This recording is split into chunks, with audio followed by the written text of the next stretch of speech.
अस्सलाम वालेकुम स्टूडेंट्स। आज के इस लेक्चर में हम स्टडी करेंगे first come first served scheduling algorithm. First come first serve, the process that requires CPU first is allocated it first. First come first served scheduling algorithm ये कहते हैं कि जो प्रोसेस सीपीयू के पास सबसे पहले आएगा वही प्रोसेस सीपीयू पे सबसे पहले एग्जीक्यूट होगा। पहले और पहले पाव की बुनियाद पर जो प्रोसेस सीपीयू के पास पहले आएगा वही प्रोसेस सीपीयू पे पहले एग्जीक्यूट होगा।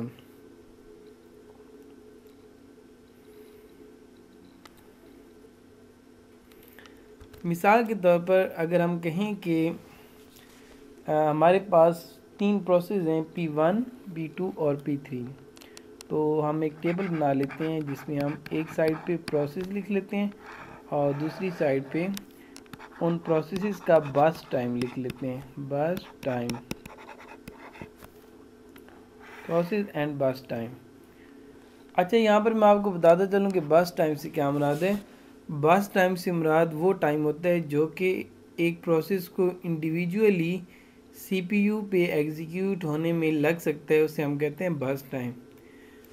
बर्स्ट टाइम से मुराद क्या है? बर्स्ट टाइम से मुराद वो टाइम है जो कि एक प्रोसेस को इंडिविजुअली सीपीयू में एग्जीक्यूट होने में लग सकता है, उसे हम बर्स्ट टाइम कहते हैं।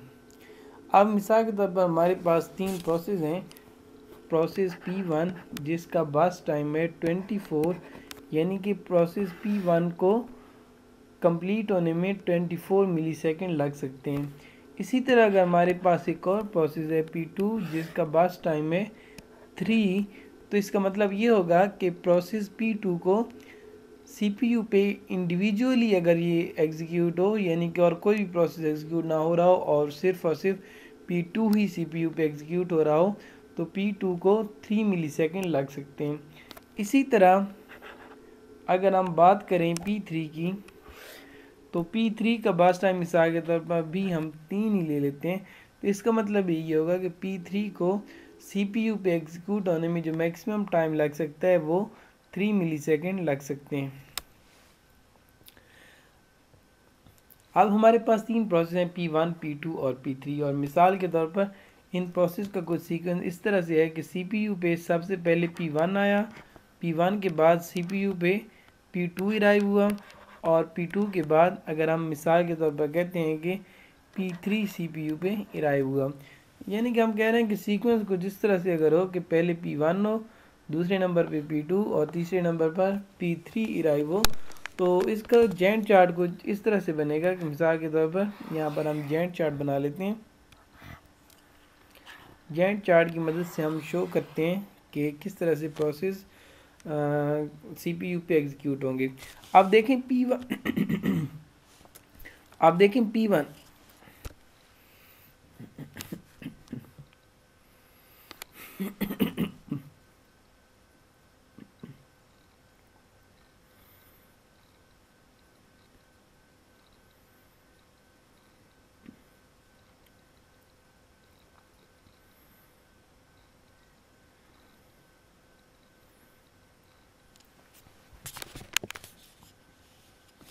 अब अगर हम वेटिंग टाइम देखें कि कौन सी प्रोसेस को कितना वेट करना पड़ा, तो अगर हम कहें कि waiting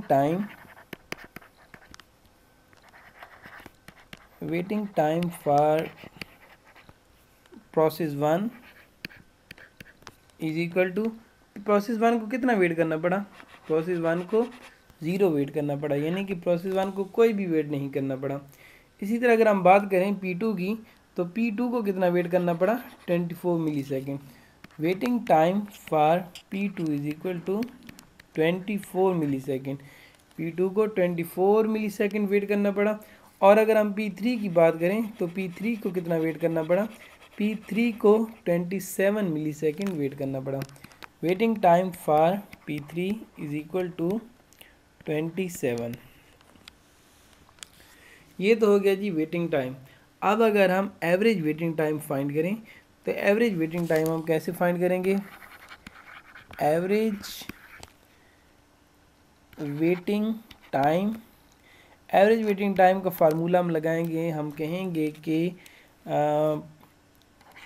process 1 plus process 2 plus process 3 का जो वेटिंग टाइम है इसको हम डिवाइड कर लेते हैं 3 पे, क्योंकि हमारे पास 3 प्रोसेस है ना, P1 P2 और P3, तो हम इसको 3 पर ही डिवाइड कर रहे हैं। तो अब अगर हम इसमें वैल्यूज़ पुट करें तो P1 का वेटिंग टाइम 0 है, P2 का वेटिंग टाइम 24 है और P3 का वेटिंग टाइम 27 है। और अगर हम इन तीनों को डिवाइड करें 3 पे तो हमारे पास जो एवरेज वेटिंग टाइम आ रहा है वो आ रहा है 17, यानी कि P1 P2 और P3 का जो एवरेज वेटिंग टाइम है वो 17 है। ये तो हो गया जी वेटिंग टाइम और average waiting time.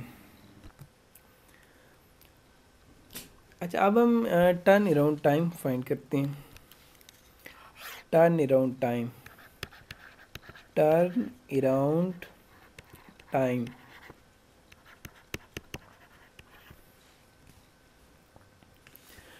Turn around time से क्या मुराद है? टर्न अराउंड टाइम से मुराद वो टाइम है कि मिसाल के तौर पर एक प्रोसेस का सीपीयू में एंट्री से लेकर सीपीयू से एग्ज़िट होने तक का जो टाइम होता है वो टर्न अराउंड टाइम कहलाते हैं। किसी भी प्रोसेस का सीपीयू में एंटर होने से लेकर सीपीयू से एग्ज़िट होने तक का टाइम टर्न अराउंड टाइम कहलाते हैं। जैसा कि मिसाल के तौर पर अगर हम यहाँ पर देखें तो P1 जब CPU में एंटर हुआ तो 0 मिली सेकेंड, लेकिन जब P1 CPU से एग्ज़िट हुआ तो कितना टाइम गुजर चुका था? 24 मिली सेकेंड गुजर चुके थे। तो हम कह सकते हैं कि टर्न अराउंड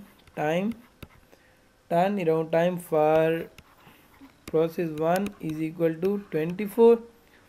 और इसी तरह अगर हम P2 का टर्न अराउंड टाइम देखें, यानी कि P2 का CPU में एंट्री से लेकर CPU से एग्ज़िट का टाइम, P2 जब CPU में एंटर हुआ तो 0 टाइम, लेकिन P2 जब CPU से एग्ज़िट हुआ तो कितना टाइम गुजर चुका था? 27 मिली सेकेंड। तो हम कह सकते हैं कि turn around time for process 2 is equal to 27। इसी तरह अगर हम P3 की बात करें तो P3 का टर्न अराउंड टाइम क्या होगा? 30, कि P3 जब CPU से एग्ज़िट हुआ तो कितना टाइम गुजर चुका था? 30 मिली सेकेंड। तो हम कहेंगे कि turn around time for process 3 is equal to 30।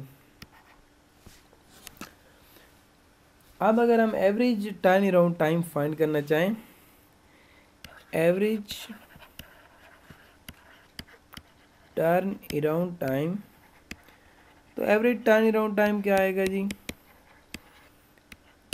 हम क्या करेंगे, इन तीनों को ऐड करेंगे, 24 प्लस 27 प्लस 30 और इन तीनों को डिवाइड कर देंगे 3 पे। तो हमारे पास जो आंसर आएगा वो आएगा 81, यानी कि जो हमारा टर्न अराउंड टाइम कैलकुलेट होगा वो होगा 81।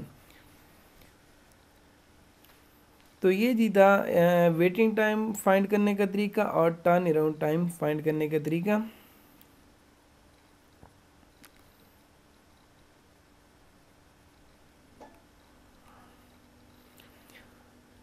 अच्छा, अगर हम first come first served scheduling algorithm की बात करें तो हम कहते हैं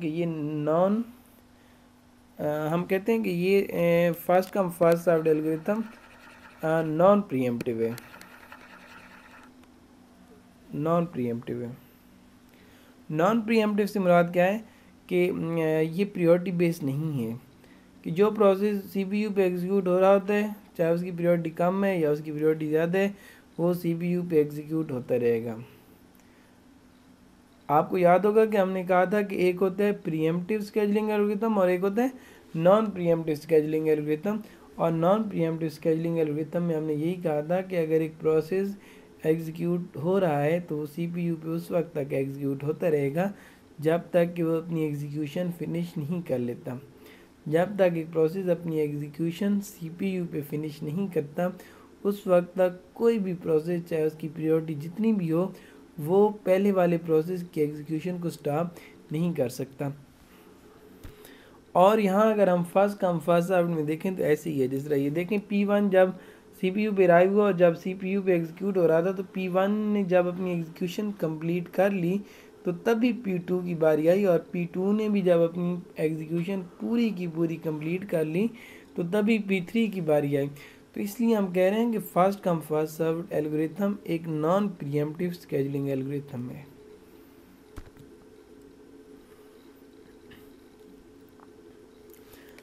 first come first served is not good for time sharing.